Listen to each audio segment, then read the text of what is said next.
Welcome to Pastoring on Purpose, the official podcast of the Center for Ministerial Care. Join us for this meaningful conversation led by Dr. Tim Maness and the Ministerial Care team about intentionally navigating the challenges, burdens, and opportunities facing church leaders and their families. We exist because healthy churches depend on healthy ministers. The Center for Ministerial Care. For ministers, for families, for you. Welcome to another episode of Pastoring on Purpose, and this is Dr. Tim Maness speaking, and today we have a very special episode. I think I say that every time. You do. I Right? mean, they're all special to us, yes. Yeah, they're all very important to us, but I am typically I'm really excited about this topic because we are going to be talking about a topic that I feel like we don't talk about enough. Before I do that, I'm going to welcome our guest in.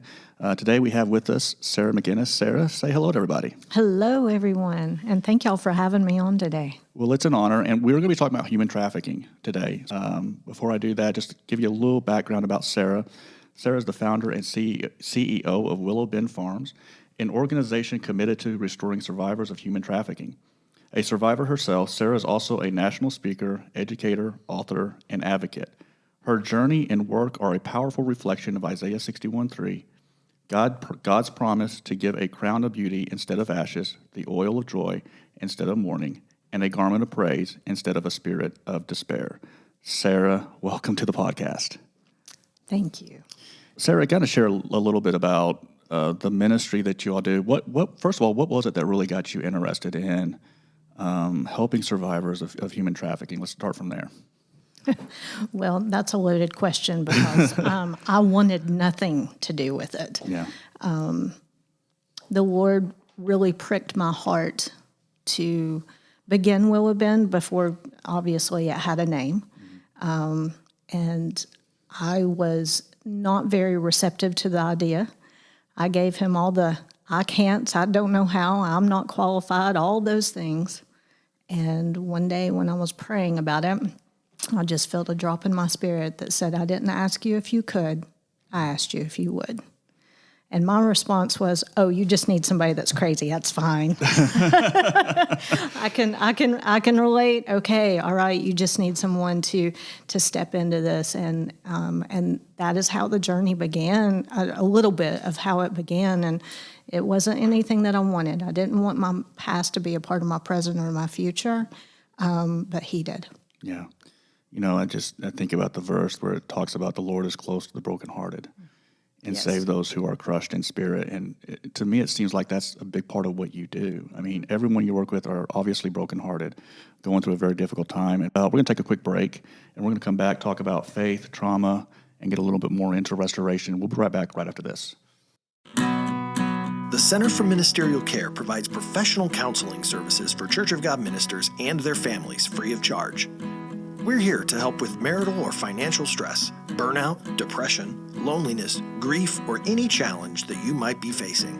If you're a pastor in the Church of God who could benefit from professional, confidential counseling with a Pentecostal perspective, we want to help. Visit ministerialcare.com for more information. Welcome back to Pastoring on Purpose. And just to kind of give you, the listener, an overarching view of what we're discussing. We are discussing, and I know we don't think about it much. I know there might be certain places in our mind that this doesn't exist. We might even like to think it doesn't exist where we're at, or it doesn't exist here in Cleveland, Tennessee. All of those are false, quite frankly, but we're talking about human trafficking. This is a very heavy subject, and it is an honor to have Sarah McGinnis with us, who works at Willow Bend, whose goal and their mission is a Christ-centered ministry that they have to help survivors of human trafficking. And I think it's important for us to kind of just take a moment, slow down, and think about the heaviness of this and the importance of what we're discussing. So, Sarah, you mentioned earlier that you're a survivor of human trafficking. When you went through that process, was there a Willow Bend that helped you? If so, or if not, how did that kind of, help you to get to where you're at now? So I think the best way to really answer that is if there would have been someone around, I would not have even recognized that I was being trafficked. Therefore, I would not have been reaching out for services. And we find that to be the case with so many individuals. And my story of trafficking was actually at 2 points in my life as a young girl between the ages of 6 to 9. And then I was re-victimized again in my late 20s. And there was a conversation not too long ago I was having with a young lady that I've worked with for a few years now. And I remember her looking at me and saying, "But you've not been through a program." And I was like, "You're right. Yeah. I haven't, because there wasn't one." I wish I would have had one, but I didn't have one. And the heart behind so much of what we do, and especially when I'm working within communities to establish a continuum of care, is for individuals to understand that the individuals and entities, agencies, to understand we need victims identified quicker so that they can receive services sooner. And when we started as an organization, I said, I do not want to have spirit of competition. We need to have a spirit of collaboration, because there's enough work for everybody to go around. I don't own somebody's checkbook. I don't want to own their checkbook. I want their heart, because we've got access to the kingdom of heaven. I don't need somebody's checkbook. And if I have your heart, then we're going to be able to do the work that we need to do to be able to reach individuals so they know services are available, and so individuals know how to identify what is going on. Education.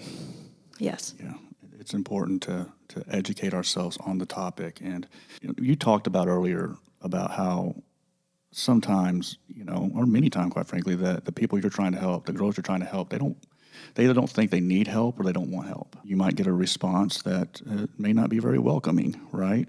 Correct. What is your process at Willow Bend? How do you, just kind of give us the A, B's, and C's in regards to, how do you find women? Do they come to you? Do you do like secret, operative, undercover work? Is it, and then kind of once, just kind of give us the step-by-step guide of how you're able to help them in that process. Yeah, we had somebody work with us a few years ago to develop some strategy and flow charts of how our processes work, and it was really funny. She was like, "I want to get your brain on paper," and I said, "That's really scary. Good luck." Good luck with that. And but okay, we'll try to work this out. The reality is that individuals come to us a variety of different ways. Sometimes it's them reaching out on their own. That's not always often the case, though. Sometimes it's a family member or the court system. You mentioned, some of the more secretive things that we do. I had someone in town at a church one day. I ran into him at breakfast. They found out who I was with, and they were like, "Oh, you're like the SEALs. We know you're there, but we have no idea where you are. But we know that you're there if we need you." And I was like, "Oh, that's fantastic. That means this is working." Mm-hmm. And so we do have the opportunity, because we have built the trust, to go on undercover operations. So we work with federal law enforcement, with FBI, Homeland Security, state government, Tennessee Bureau of Investigation, local law enforcement. And again, that establishment of trust. And so a lot of times that's where, we will also meet someone. Those relationships tend to take a little longer because of some trust factors, but sometimes it's family, sometimes it's agencies. So there's a lot of different ways that people find us. The collaboration with mental health, substance abuse, with those different agencies doing referrals is also very important. And then going from there, we're really finding, what does that person need? Yeah. What are they lacking? Do they need residential? Because we've got long-term residential, but is that what they need? Or is it that they just need the wraparound services support and they can be a community client. Or maybe they're a little further along and they just need, we've got transitional housing. But then there's others. We've got an emergency response center that's 7 to 14 days, and we placed people in 35 of the 50 states. So we partner with agencies all across the United States because sometimes people need to go somewhere else for safety. Yeah. Sometimes they need to come here for safety to get reunified with family and supports. And so it's very different with each individual. So it's very individualized care. Sure. And meeting them where they are. I would imagine that's true with trust too. Oh, absolutely. Right. How you build trust with one person is going to be very different with someone else. And you talked about residential long-term care. It brought up in my mind that many of the victims perhaps don't have life skills. They don't know how to function. Is there any kind of talk to us a little bit about that and how you all help them in regards to that as well? Yeah, I mean, you'd be surprised at, being overwhelmed at, oh my gosh, doing laundry. Not knowing how to do laundry, not knowing basic skills, and then when you get into more of the in-depth skills, like you're talking about working externally, that's a whole other set of life skills. And this is where like our volunteers, our community partners coming alongside to teach classes and come alongside in different ways is very important as well. And teaching about their emotions, and that trauma-informed care, not just with counseling, which is a huge aspect of what we, have going on, but also just the recovery, even in living in community, understanding that there can be safety and trust in community, learning how to build relationships, the foundational elements of how our program works is there's 3 phases. There's inviting hope, because we can about put a marker on it. Those first few months working with somebody, they don't even know if they want anything. Sure. Like hoping for something or believing that there is a possibility of something else is just completely foreign. Yeah. And safety is foreign.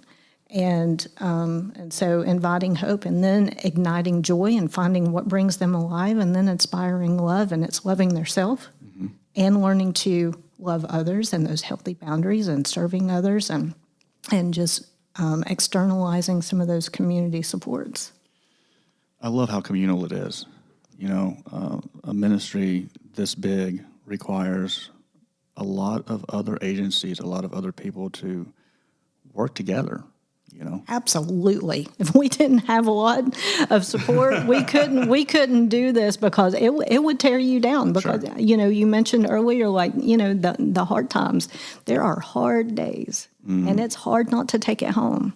But you learn. You just mentioned compartmentalization, and that's something we have to do here on a different level, obviously, and how important it is. It's interesting when you say that, because it seems like something that years of counseling and in ministry, I've perceived that something that I thought that I did well was to be able to leave a really challenging ministry moment and or counseling session and then go home and like a switch, and I'm now the family man, right? Or I'm a husband, which I was. I don't know if that's well. I don't know if I did it well, but it seemed to be something I didn't have to think about consciously. However, not everybody can do that. When you talk about compartmentalization, have you learned how to do that, or can you identify to help our listeners figure that out? I had to learn it, because if not, I was going to put the ministry before my family, and that's not the order. And when you realize that your marriage or your family dynamics are being affected, and for me in particular, the moment came, my dad had a stroke at a very young, it was a young age for him, but I was also young. I was 9 and he was 31. And so I began caregiving for him when I turned 18. And I remember, I was probably about 3 to 4 years into the ministry, and I realized that he was getting moved down on my calendar.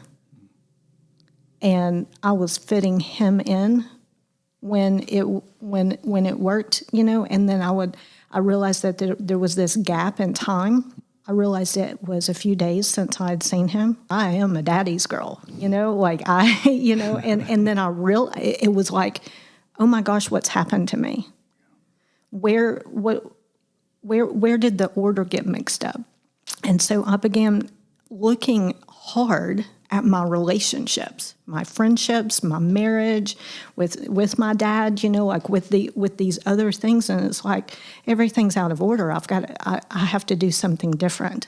And so it didn't just come natural to me to put these things in their boxes.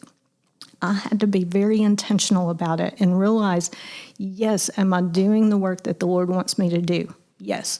Is this hard work? Yes. Does it need to ruin my life? No. Yeah. Because in particular this year, I felt like the Lord was calling me back to find your joy again. Because you can't pour into others if you're pouring from an empty vessel. Right. So yeah, it was learned.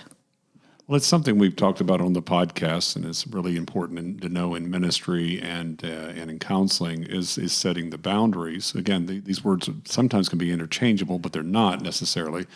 The boundaries of knowing where is the person I'm trying to minister to, the person I'm counseling and trying to help. Where is the line between me and this person, right? You get so emotionally involved and spiritually involved in what's going on, but realizing, hold it, this is an individual that's in crisis, not me, right? Mm-hmm. And although what they're sharing with me, and I can only imagine the stories you've had to hear and the experiences that you've seen, the situations people are in, I can only imagine, and so it'd be difficult not to just emotionally get totally involved, but it's that recognition. This is a calling. This is my responsibility. This is my job, right? Yes. And realizing and reminding oneself that line is there, and then the compartmentalization becomes that moment once you're out of that moment and you're transitioning back to the office or back to home or whatever. And realizing, okay, that is my calling and that's my work, but that's not all of me, all right? Mm-hmm. And also knowing in that in-between time between the moment that you leave the crisis or the situation, knowing that, okay, what is best for me to help me separate myself from what I've just experienced? Do I need to go and vent to someone, another professional, right? Or or another minister? All right. Am I on target with this? All right. And please share some of the things that you do for yourself. Yeah. So I'm going to back up to kind of like the realization point for me in some of what you're talking about was the first time that I had an individual leave and not knowing what their future was. Not that I know the future of all those that we work with. I don't. There's no way for me to predict, right? But not knowing, and I just remember praying, Lord, how do I do this? And he didn't call me to go after. That's what a trafficker does. A trafficker will go after, right? Yeah. And sometimes that's what a victim will expect, is for you to come after, because that's what they're used to, right? But the Lord called me to stand steady and to call our organization Stand Steady. So the national statistic is the same with domestic violence. It takes someone 7 times to actually leave and stay gone, right? And we've found that to be true also. And so it's like a testing of those boundaries. And I know I'm going a little off course from what we were talking about, but it was in that time of, oh my gosh, I've got to stand right here. I don't know, and I just have to release this individual to the Lord.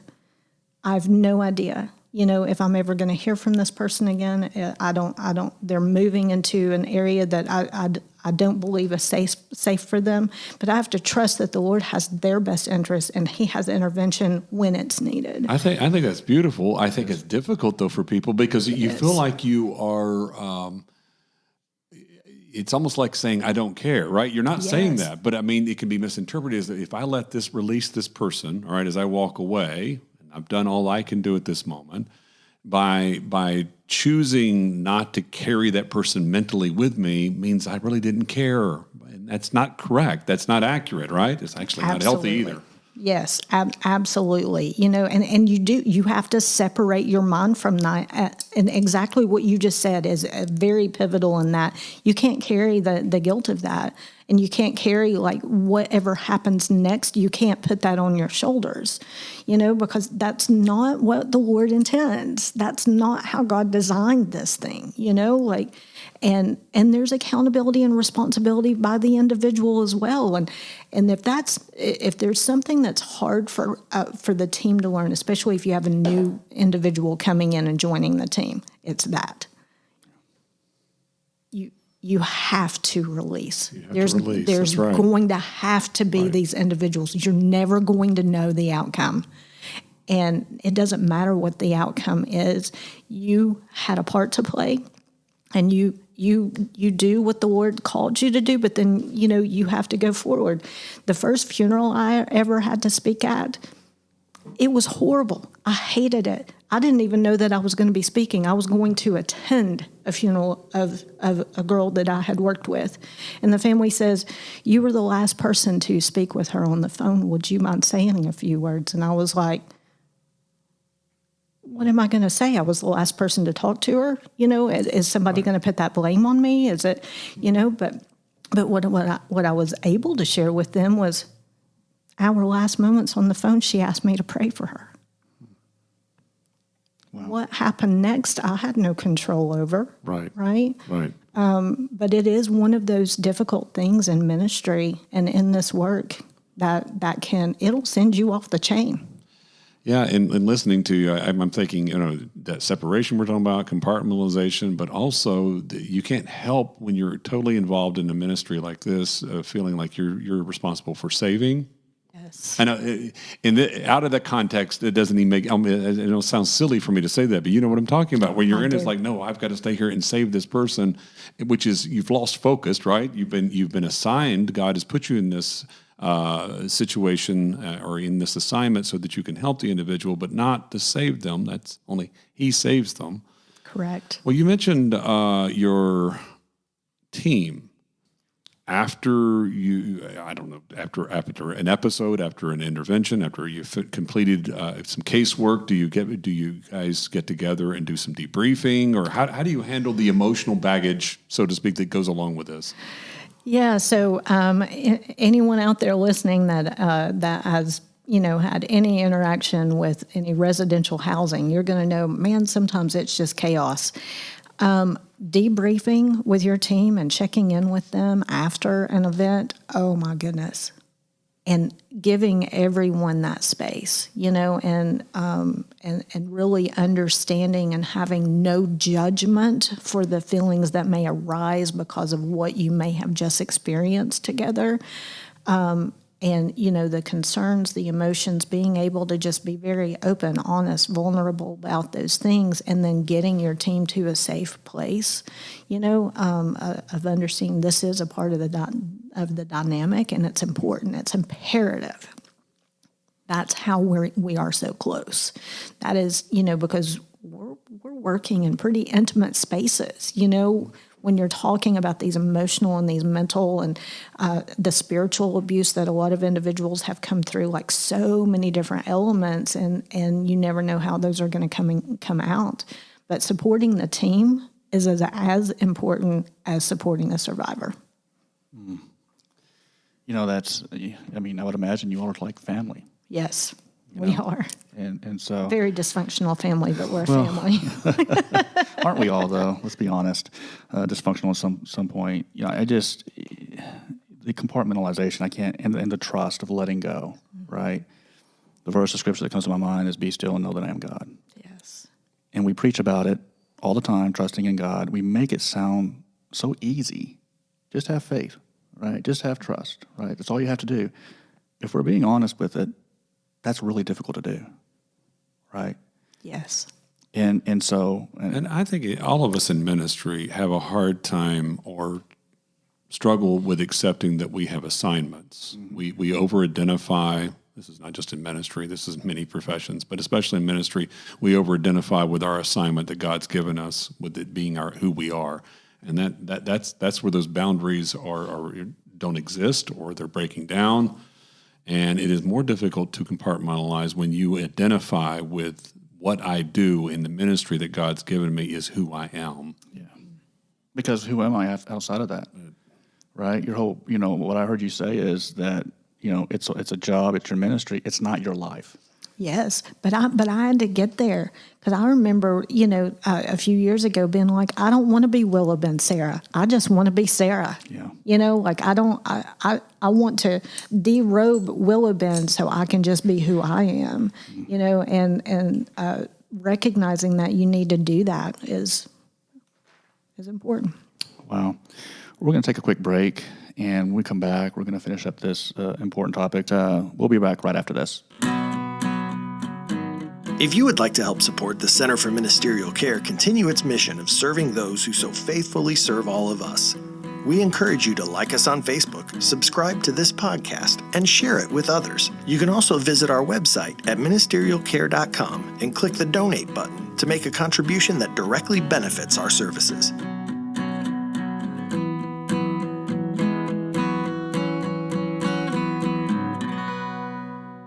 Welcome back to Pastoring on Purpose. We're here with Sarah McGinnis, and as we finish up this episode, Sarah, we've got church leaders, pastors, staff, just people who have all kinds of different professions listening to this podcast. Kind of share with us. They may be thinking to themselves, how do I get involved? How do I become an advocate? How can I play my role, whatever that is? Can you kind of give them an idea of what that is, and so that we probably have people out there listening that would love to be a blessing and a service. Yeah. Education on the front end is so important. And understanding what trafficking is and what trafficking isn't. And what it looks like in different countries is what it looks different than it does in the United States. A lot of times when we're doing trainings, I will often, bring up the movie Taken or Sound of Freedom. That's the most recent popular one. And it's like, you need to understand there's still a sensationalized version of those things, but what does it look like here? Mm. Wherever you're residing. If you're residing, in another country, what does trafficking look like there versus what it looks like in the United States? Because they look vastly different. You can't have one movie that portrays everything.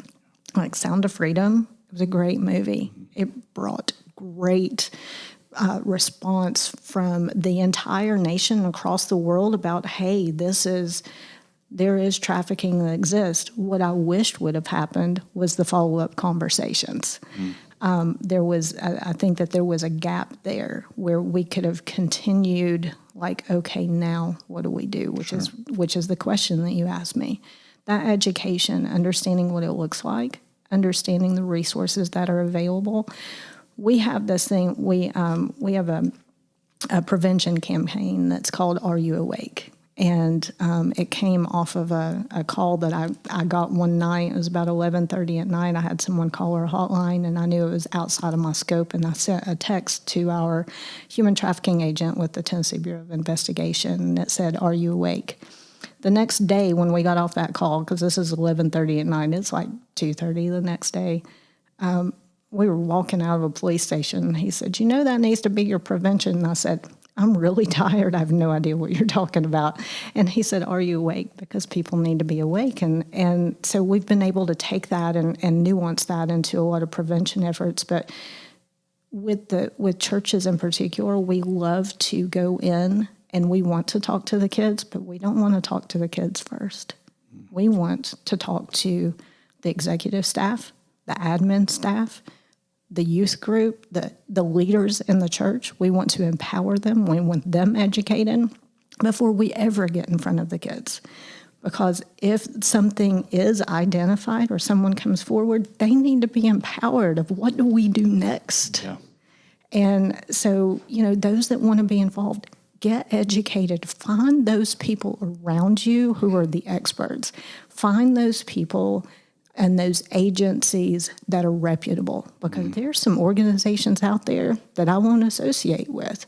And it's not just hearing from survivors who've interacted with them, but there's just reputational and integrity elements that go into play. But who are those agencies? What is their reputation? What is can you trust to bring them alongside no matter where you are?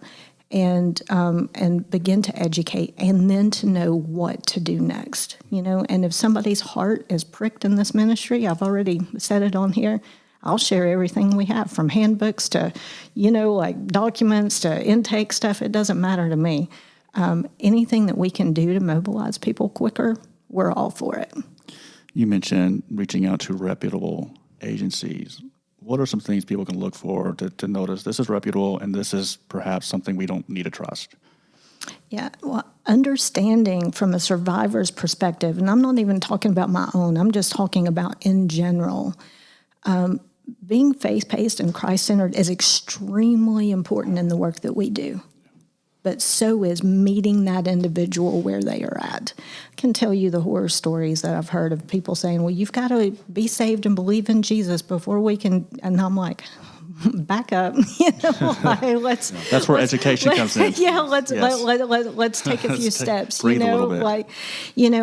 But I think looking around in your community, who is doing the work. Don't be afraid to interview these agencies, find out what they're doing. And I'm not even talking about outcomes, because somebody asked me one time in a training, I probably about lost my mind, was, what's your success rate? And I was like, well, it depends on how you define success, because sometimes success is somebody waking up the next day. So I don't, Sure. we determine that. So it's not really like the success drivers, but it is the intentionality of the organization, how they operate, who are they collaborating with, looking at all of those different dynamics. Yeah. If you wanted to leave our audience with one truth about God's heart for those who are broken and exploited, what would that be? His sons and daughters. Yeah. They are his sons and daughters. And when you look at them, that's all you ever need to see. Powerful. Sarah, thank you so much for being with us. And it's hard to talk about this and not get emotional. And I just want to really encourage our listeners to just, as Sarah said, reach out, get some information, just kind of learn as much as you can about this subject, because this is not something, it looks different, as you said. This isn't just something that is an overseas issue. Correct. It's in our backyard. Yes.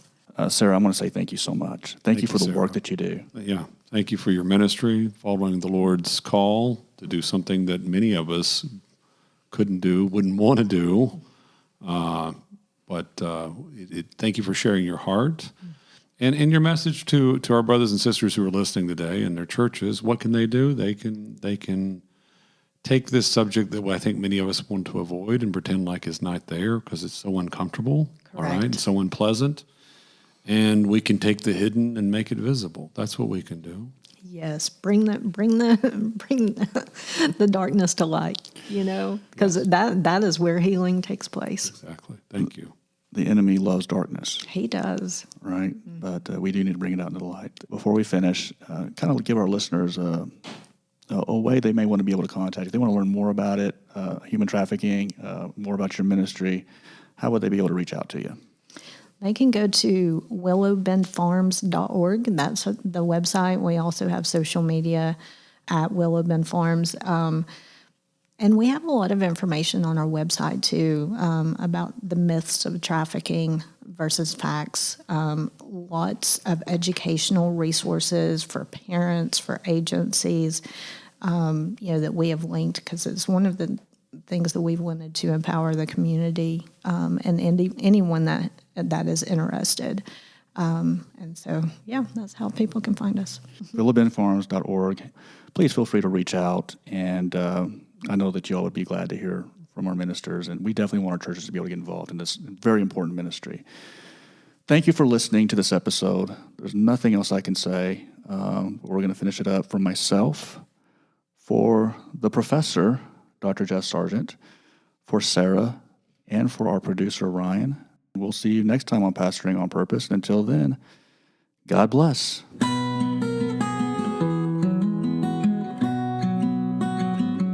You've been listening to Pastoring on Purpose, the official podcast of the Center for Ministerial Care. Join us next time as we continue our purposeful progress to becoming better pastors and better people.